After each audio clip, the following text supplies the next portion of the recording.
Welcome Sushant learning platform. तो पिछले कक्षा में हम लोगों ने पढ़ा कि किस तरह अंग्रेजों ने अपने व्यापार के लिए जहाजों को और ट्रेन के लिए ट्रेन की पटरियां बनाने के लिए उन्होंने लकड़ियों का कटाई शुरू कर दी। तो उसके बाद उन लोगों को इम्पोर्टेंस समझ में आता है, जंगल का इम्पोर्टेंस समझ में आता है। तो क्या होता है, इसके साथ ही उन्होंने इस पर पाबंदियां लगाना शुरू कर दिया। उन लोगों को ये बात लगने लगा कि अगर हम लोग छोड़ देते हैं इसी तरह से तो भारतीय जितने ग्रामीण लोग हैं या भारतीय लोग वे पूरा तरह जंगल काट देंगे और पूरा तरह से जंगल नष्ट हो जाएगा। तो उसके लिए किया गया कि एक वैज्ञानिक का गठन किया गया। जर्मनी से एक वैज्ञानिक लाया गया, जर्मन वैज्ञानिक था, कॉल्ड डिस्ट्रिक्ट बाइंडर्स। उसे पहला जनरल इंस्पेक्टर ऑफ फॉरेस्ट बनाया गया, यानी कि वन के देख रेख के लिए एक फॉरेस्ट रेंजर का गठन किया गया, इंस्पेक्टर का गठन किया गया। तो इससे क्या हुआ कि जैसे धीरे धीरे कानून व्यवस्था को लाया गया। तो कानून व्यवस्था में हम लोग देखते हैं पहला कानून है भारतीय वन सेवा। इसकी गठन की गई 1864 ईस्वी में।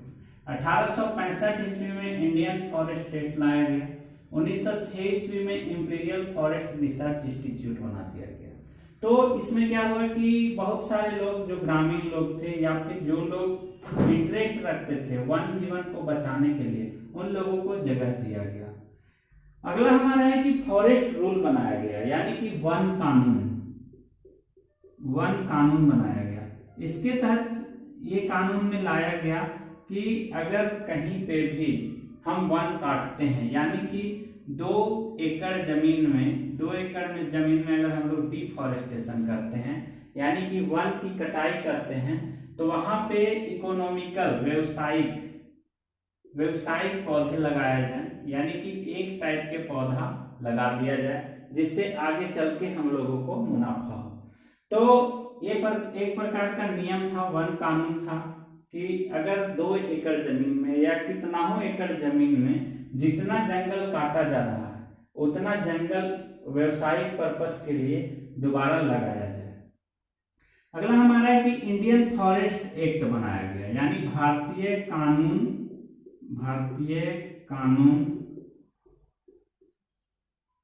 लाया गया। इसमें एक कब लाया गया, 1865 ईस्वी। तो होता क्या है कि अंग्रेजों के द्वारा जो कानून बना था उसका 2 बार संशोधन कर दिया जाता है, पहला 1878 में और 1927 में। तो इस संशोधन के द्वारा कुछ बदलाव किए जाते हैं। पहला होता है कि वन को 3 श्रेणी में बांट दिया जाता है। इसमें आरक्षित वन यानी कि रिजर्व, दूसरा है सुरक्षित वन यानी कि सेव्ड फॉरेस्ट, तीसरा है हमारा विलेजर्स यानी कि ग्रामीणों के लिए जो लकड़ियां लाने के लिए वन का प्रयोग किया गया उसे हम सुरक्षित और ग्रामीण नाम दिया गया।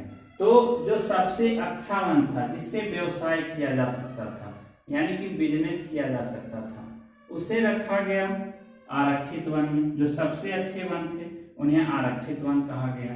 घर बनाने के लिए तथा कुछ लकड़ियों को उपयोग में लाने के लिए, जैसे कि ट्रेन का तो उद्योग बढ़ रहा था, शिप जहाज बढ़ रहे थे, और जैसे ग्रामीणों को घर बनाने के लिए लकड़ियों की जरूरत पड़ती थी।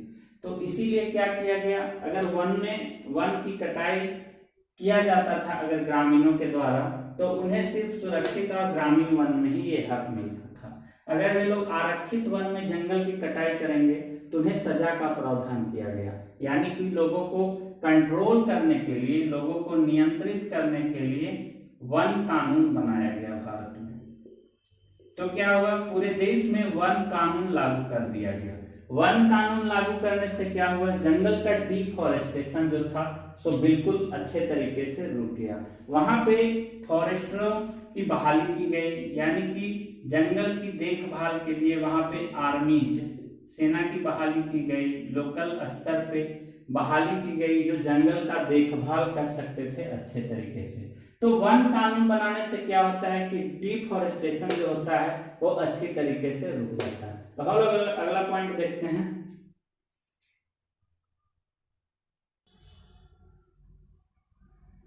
हमारा अगला पॉइंट है कि लोगों का जीवन कैसे प्रभावित हुआ, यानी कि वन वन नियम बनने के बाद क्या होता है कि जो लोग पूर्ण रूप से वन पर डिपेंड थे, यानी कि जंगल पे पूरी तरह से आश्रित थे। जैसे होता क्या है कि बहुत सारे लोग पहले क्या करते थे, पहले के लोगों का मेन जो था व्यवसाय था खेती, और लकड़ियों से औजार बनाने का काम करते थे, लकड़ियों से औजार बनाने का काम करते थे। तो यही औजार क्या होता था, खेती में यूज होता था। हम लोग पॉइंट वाइज देखते हैं। हमारा पहला पॉइंट है कि लोगों का क्या हुआ, जो जंगली फल थे, और ट्यूबर का मतलब हुआ यानी कि जितनी जड़ वाले जितने फल और पौधे थे, फल और पौधे, उन पे तो रोक लग गया, वन में जाना रोक लग गया, बिना किसी परमिशन का वन में जाने के लिए लोगों के ऊपर मनाही हो गई। तो जो जंगल के फ्रूट्स थे, फल थे और जितनी सब्जियां थी, उस पे तो लोगों का रोक लग गया। अगला पॉइंट है हमारा कि जितना भी देसी दवाई थी, यानी कि पहले लोग क्या करते थे, जैसे किसी को चोट लग जाता था तो जंगली जड़ी बूटी का प्रयोग करते थे, जंगली जड़ी बूटी का। और जैसे आयुर्वेदिक दवा बनाने के लिए भी लोग जंगल पर डिपेंड थे पूरी तरह से। तो जितना भी जड़ी बूटी थी उस पर रोक लग गया, यानी कि जंगली दवाएं, जो देसी दवा था उस पर पूर्ण रूप से लोग डिपेंडेंट थे। पहले क्या होता था कि पहले उतना ज्यादा मतलब व्यवस्था नहीं था लोगों के पास कि लोग डॉक्टर के पास जाएं, अच्छे हॉस्पिटल में अपना इलाज करा सकें। तो लोग क्या करते थे कि जंगलों से दवाई बना करके उसका प्रयोग करते थे। तो क्या होता है कि जब वन कानून बनता है तो उस पर रोक लगा दिया जाता है। अगला पॉइंट है हमारा कि फर्नीचर के लिए लकड़ियां, खेती के औजार और घर बनाने के लिए लकड़ियां, इस पे भी रोक लग जाती है। जैसे क्या करते थे लोग कि अंग्रेजों के द्वारा तो ईंट की दीवारें बना ली जाती थी, लेकिन जितनी ग्रामीण लोग थे, जितने भी ग्रामीण इलाके में लोग रहते थे, उन लोग पूर्ण रूप से लकड़ी पे डिपेंड थे, यानी कि घर बनाने के लिए लकड़ी का प्रयोग करते थे। खेती का औजार बनाया जाता था, जैसे हल चलाने के लिए हल जो है वो किससे बनता है, हल लकड़ी से बनाया जाता है।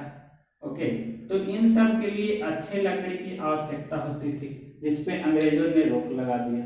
अगला पॉइंट है हमारा बांस पर भी रोक लगा दिया गया। तो बांस से क्या होता था कि जितना भी सजावट का सामान बनता था, यानी कि रेक वगैरह बनाया जाता है, किताब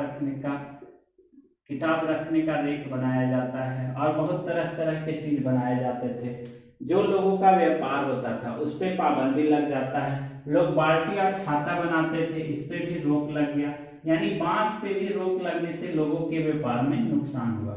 अगला पॉइंट है, पांचवा पॉइंट हमारा कि लोग क्या करते थे, ये बहुत इंटरेस्टेड चीज है कि इससे हम लोगों का बचपन भी याद आता है कि लोग क्या करते थे कि लौकी को सुखा करके वाटर बोतल के रूप में इसका प्रयोग करते थे, यानी कि पानी रखने के लिए प्रयोग करते थे।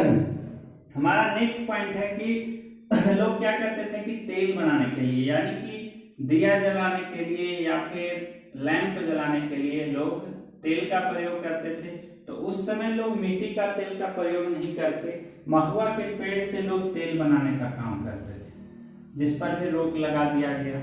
ओके, अगला पॉइंट हम लोग देखते हैं, बहुत इंपॉर्टेंट क्वेश्चन एक है। क्वेश्चन है हमारा कि औपनिवेशिक युग में वन कानून से लोगों के दैनिक जीवन पर क्या प्रभाव पड़ा, यानी कि लोग किस तरह से इफेक्टेड हुए अंग्रेजों के कानून से। तो जो झूम खेती करने वाले लोग थे वो क्या करते थे कि जंगलों को जला करके, जंगल के पत्तों को जला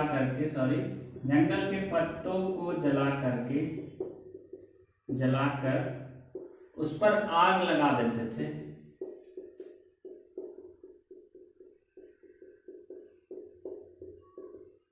और क्या करते थे, उस राख को उन लोग अपने खेत में प्रयोग करते थे, पोटाश बनाने के लिए प्रयोग किया जाता था।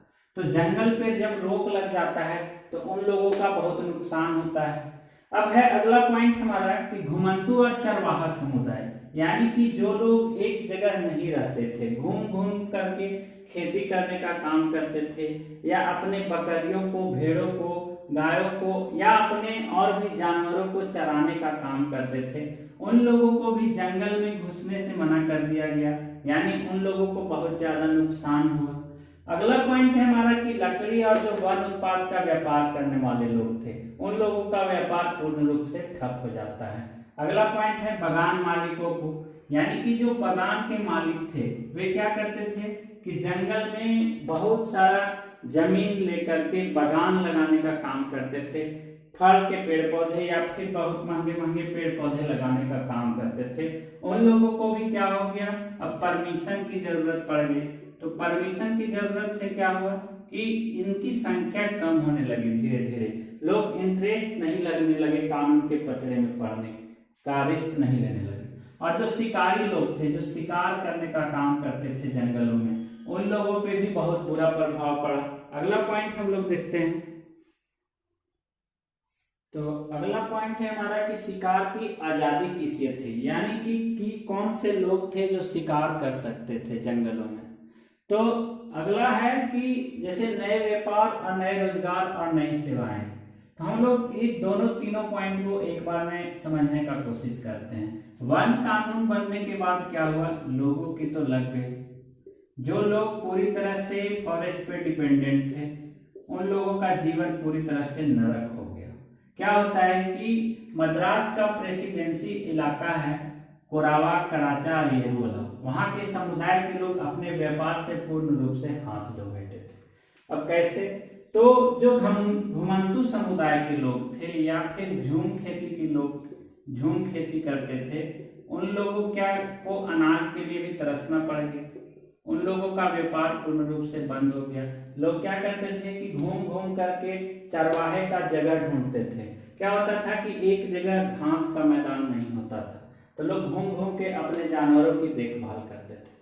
तो इसका तो पूरा तरह से खात्मा हो गया।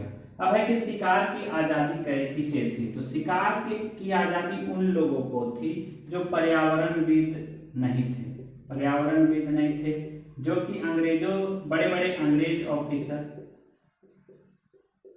उन लोगों को भाई कौन रोक सकता है, तो उन लोग शिकार करने का काम करते थे। और वन कानून से किस तरह से नुकसान हुआ है तो हम लोग पूरा डिटेल में पढ़ चुके हैं। अगला चैप्टर हम लोग कल देखेंगे।